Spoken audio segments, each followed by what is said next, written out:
मधुमेह व्यक्तींमध्ये आहाराविषयी काय गैरसमजुती आहेत? आता आपण बघणार आहेत मधुमेहाविषयी आहाराबद्दलचा पहिला गैरसमज।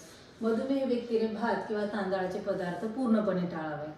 हे आपण सर्वत्र बघतो। मधुमेह झाला म्हटला की व्यक्ती भात खाणं 100% बंद करतो। पण काही व्यक्तींना भात खाल्ल्याशिवाय जेवण झाले असं वाटतच नाही। मग भात बंद करायला पाहिजे का?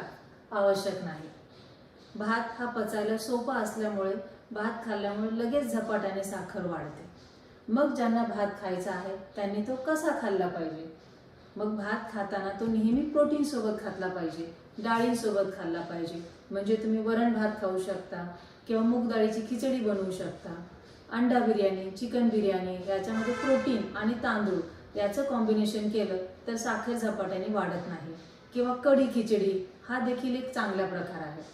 किंवा भात खायचा असेल तर मसाले भात म्हणतो किंवा व्हेज पुलाव आहे, त्यामध्ये सगळ्या भाज्या घालून जर भात केला तर नक्कीच भात खाल्ल्यानंतर जे साखर वाढण्याचं प्रमाण आहे ते कंट्रोलमध्ये येतं। दुसरं म्हणजे ब्राऊन राईस हा एक चांगला ऑप्शन आहे।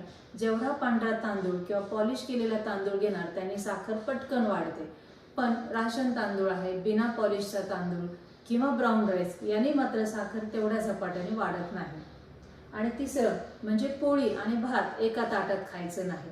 म्हणजे मी दुपारी जेवणाला बसलो तर मी फक्त पोळी, भाजी आणि सॅलड खाणार, आणि जेव्हा मला रात्री जेवण जेवायचे त्यावेळेला मी पोळी किंवा भाकरी हे घेणारच नाही।